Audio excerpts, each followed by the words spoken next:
Everyone, and I mean everyone, has already written Uruguay off. The bookmakers have them at plus 652. The analysts are calling it a foregone conclusion. The internet has already booked Spain's flight to the round of 32. And you know what? On paper, they're not wrong. Spain is on a 32-match unbeaten run. They just dismantled Saudi Arabia 4-0. They have Lamine Yamal, Nico Williams, Pedri, and Rodri, arguably the most complete midfield at this entire tournament. But here's the thing. Argentina was unbeaten in 36 straight matches before Saudi Arabia beat them at Qatar 2022. France were defending world champions when Senegal showed up and beat them 1-0 in the 2002 World Cup opener. England, the nation that literally invented this sport, lost to a team of postmen and dishwashers at the 1950 World Cup. So before you close this video, before you scroll past this match, before you call it decided, give me 10 minutes. Because I'm going to walk you through exactly why Uruguay can pull off one of the most dramatic upsets at the 2026 World Cup. And when this happens, I want you to remember that you heard it here first. Let me paint you the full picture of what's actually riding on this game tonight, because the stakes on both sides of this matchup could not be more different, and that difference is going to define how both teams play. Spain enter this fixture sitting at the top of Group H with 4 points and a goal difference of +4. What does that mean for them? It means a draw is enough. A single point and they're through as group winners. Luis de la Fuente's squad can afford to be patient, to be calculated, to manage this game and not take unnecessary risks. They're playing with a safety net. Now flip to Uruguay's side of the dressing room. Marcelo Bielsa's team has 2 points from 2 draws, a 1-1 stalemate against Saudi Arabia and a 2-2 draw against Cape Verde, a nation playing in their very first World Cup. 2 draws, against Saudi Arabia, against debutants. That is not the resume of a team playing with confidence. And here's the brutal math. If Uruguay don't win tonight, their qualification is entirely out of their hands. A draw might not even be enough depending on what Cape Verde do against Saudi Arabia simultaneously. Uruguay need to win. And when a team has to win, when survival instinct kicks in, that's when football gets truly unpredictable. People look at Uruguay's 2026 World Cup form and they see 2 draws. They see a struggling team. But let me remind you who this country actually is, because the world has a very short memory. Uruguay won the first ever FIFA World Cup in 1930. They won it again in 1950, on Brazilian soil, in front of nearly 200,000 Brazilian fans at the Maracanazo, in what is still remembered as the Maracanazo, one of the greatest sporting upsets in history. They finished 4th at South Africa 2010. They have lifted the Copa America 15 times, more than any other nation. This is not a minnow. This is a sleeping giant that's been cornered, and cornered animals are the most dangerous kind. And then there's the man in the dugout, Marcelo Bielsa. If you don't know Bielsa, let me introduce you. This is the coach who turned Argentina into one of the most exciting footballing nations on the planet at the 2002 World Cup. This is the man who resurrected Chilean football and took them to the quarterfinals at South Africa 2010. He spent years at Leeds United in England, transforming a sleeping club into one of the Premier League's most relentless pressing sides. Bielsa doesn't do passive football. Bielsa doesn't set up to absorb and survive. Bielsa presses, attacks, suffocates, disrupts. His teams are physically and tactically exhausting to play against. And tonight, with their backs against the wall and nothing to lose, his Uruguay is going to come at Spain with everything they have. Now let's talk about the history between these two nations, because this is where it gets really interesting. Spain and Uruguay have faced each other 10 times in total across all competitions. Spain lead the head-to-head with 5 wins and 5 draws. Uruguay have never beaten Spain. Not once. Not in 10 attempts stretching back to the 1950 World Cup. You'd think that tells the whole story, right? Spain dominates. Case closed. But wait. The last time these two teams met competitively was the 2013 Confederations Cup group stage, 13 years ago. Football in 2013 looked nothing like football in 2026. The players are different. The coaching philosophies are different. The entire landscape of the game has been transformed. And in those 10 meetings, the fact that Uruguay have drawn 5 times tells you something crucial. They know how to make Spain uncomfortable. They know how to make it ugly. They know how to disrupt Spain's rhythm. And here's the detail that everyone is glossing over. In the 1950 World Cup, the very first time these teams ever met, it ended 2-2. Uruguay went on to win that entire tournament. History has a funny way of repeating itself. Now, this is the part that separates real analysis from headline reading, so let me break this down properly. Spain's identity under Luis de la Fuente is built on possession. They control the ball, they circulate, they wait for openings, and they stretch defenses through wide players. Against Saudi Arabia, they commanded over 70% of the ball. That's their weapon. Their midfield three of Rodri, Pedri, and Zubimendi is as technically gifted as any trio at this tournament. But here's Uruguay's counter-weapon, the high press. Bielsa's sides are built specifically to disrupt possession-heavy teams. His teams press in structured waves, they cut off passing lanes, they force the opposition into long balls, they win the ball back high up the pitch, and immediately transition into dangerous attacks. Spain's backline, while technically solid, has shown moments where pace on the counter can create panic. Uruguay's wide options, Maximiliano Araujo and Agustin Canobio, are direct, rapid, and willing to run behind defenders at every opportunity. That's precisely the kind of threat that can exploit the high defensive line Spain likes to maintain. Then there's Federico Valverde.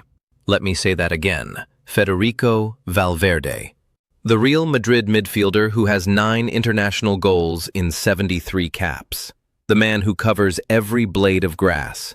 The man who can drive from deep, shoot from distance, and make decisive runs into the box. Valverde against Spain's midfield is the defining individual battle of this entire game. If he has a big night, and he is more than capable of it, Uruguay are a completely different team. He is the engine. He is the ignition switch. And if Bielsa gets him in the right spaces against Rodri, this game could go in a very unexpected direction. Uruguay will also have Darwin Núñez up front. Yes, Darwin has been inconsistent at club level, but on the international stage, in high-pressure knockout moments, he transforms. His physicality, his aerial threat, and his sheer pace make him one of the most difficult center forwards to defend against in world football. Spain's center-backs, Pau Cubarsí and Aymeric Laporte, will have their hands full all night. Nobody wants to talk about Spain's vulnerabilities, so I will. Spain are not perfect.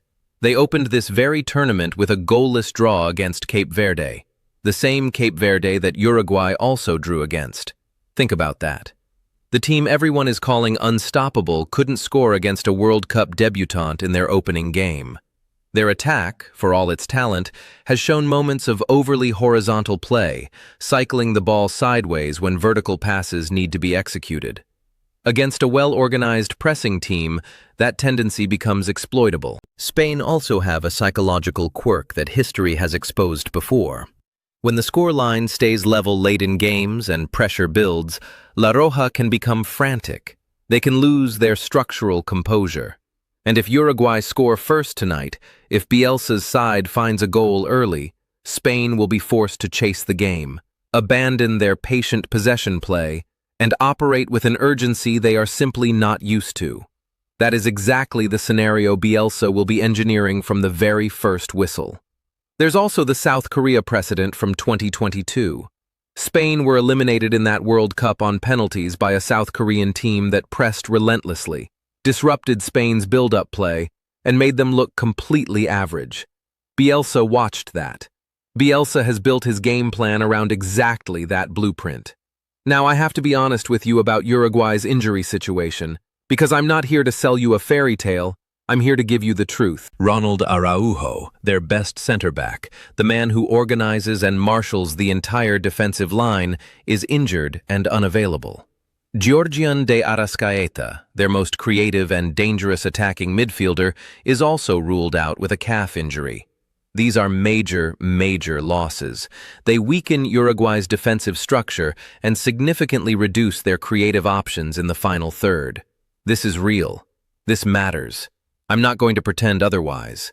But I will tell you this. The greatest teams in history have found ways to win without their best players. And when the pressure is existential, when it's win or go home, squads find reserves of quality that no statistical model can measure. Let me take you back through history one more time, because there is a pattern here that is completely undeniable. Every major World Cup upset in history has shared the same formula. The underdog has nothing to lose. The favorite has something to protect. The match falls on the final match day of the group stage, where simultaneously running results create chaos and anxiety on the bench. And the underdog carries a tactical identity built specifically to disrupt the favorite's style of play. Tonight checks every single one of those boxes. Saudi Arabia shocked Argentina at Qatar 2022 when Argentina were on a 36-match unbeaten run. Morocco eliminated Spain on penalties at that same tournament. Japan beat Germany and Spain in the same group stage. The 2014 Netherlands put Spain away 5-1 when Spain were reigning world champions. History isn't just suggestive here. History is screaming at us. And think about the psychological weight pressing down on Uruguay's players tonight. These are professionals who know that losing ends their World Cup, possibly the last World Cup for some of them. Fernando Muslera is the most capped goalkeeper in Uruguayan history, with 16 World Cup appearances across 3 tournaments. José María Jiménez has 99 international caps and has spent his entire career waiting for moments exactly like this. Federico Valverde plays the biggest club games on the planet every single week at Real Madrid. These are not players who freeze under pressure. These are players who were built by pressure. Let me be completely transparent with you about my prediction, because you deserve honesty. The data says Spain wins this. The head-to-head record says Spain wins this. The betting odds, Uruguay at plus 652, say Spain wins this. I understand all of that, and I'm not dismissing any of it. But football is not played on paper. Football is played on a pitch, under floodlights, in front of thousands of screaming fans, with human beings who carry fear and hunger and history into every single moment of every match. Here is what I believe. I believe Uruguay will come out in a high-intensity 4-3-3, pressing Spain from the very first minute, trying to win the ball back in dangerous areas and create chaos before Spain can settle into their rhythm. I believe Valverde will have a massive game. I believe Darwin Núñez will unsettle Spain's center-backs with his physicality. And I believe that at some point in this match, Uruguay will score. And when they do, the entire atmosphere of Estadio Akron in Guadalajara will shift. Can Spain still win? Absolutely. Their quality is undeniable. Their consistency across 32 unbeaten games is extraordinary. And Lamine Yamal, at 17 years old, is already one of the most dangerous wide players on this planet. I wouldn't bet my house on Uruguay, but I would tell you this with complete conviction. This game is not decided. This game is not over. And anyone who has already written Uruguay off has forgotten what this sport is actually built on. Saudi Arabia beat Argentina. Senegal beat France. The United States beat England. Morocco beat Spain. Upsets don't just happen. They get built. One press, one tackle, one transition, one moment of collective belief at a time. Uruguay knows exactly what they have to do tonight. Bielsa has prepared for this moment. Valverde is ready for this moment. And when that final whistle blows in Guadalajara, don't say I didn't warn you. That is my full breakdown of Uruguay versus Spain at the 2026 World Cup. If you found this analysis useful, drop a like. It genuinely helps this channel reach people who want real football analysis, not just surface-level takes. Subscribe if you're new here because I cover every major match at this tournament with the same depth. And leave your prediction in the comments. Are you backing the upset? Or do you think Spain cruise through? I read every single comment. Let's talk football.